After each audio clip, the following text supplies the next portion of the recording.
IronCAD 2024 offers new capabilities on sheet metal unfolds to add additional material. For example, in this particular model, this is a rolled cone from sheet metal.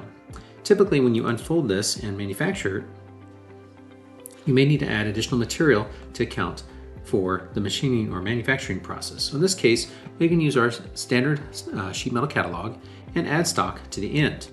You can add additional features here as well, but for the most part, it's really about the add stock, where you can add the stock on side of here, and it automatically gets added to the material. You can set a value of how much material you want to add to this for these two. So for example, we'll set that to 0.75 on both of those.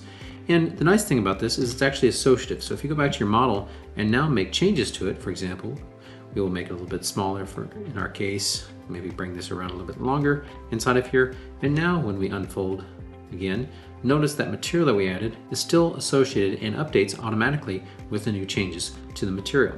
So a very handy feature for sheet metal to add additional material, specifically to add stock on the unfolded geometry edges.